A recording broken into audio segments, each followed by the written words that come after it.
ఇక విద్యారంగ సమస్యల పరిష్కారానికి వచ్చే నెల 5వ తారీఖున చలో ఢిల్లీ.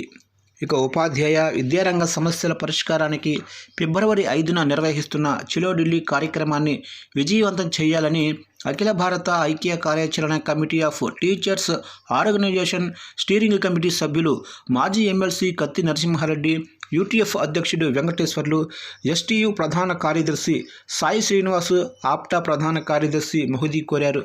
విజయవాడలో బుధవారం నిర్వహించిన విలేకరుల సమావేశంలో వారు మాట్లాడుతూ, జాతీయ స్థాయిలో 7 ప్రధాన ఉపాధ్యాయ సంఘాలు ఏఐజాక్టోగా ఏర్పడ్డాయి. దీని ఆధ్వర్యంలో చలో ఢిల్లీ కార్యక్రమం నిర్వహిస్తున్నాము.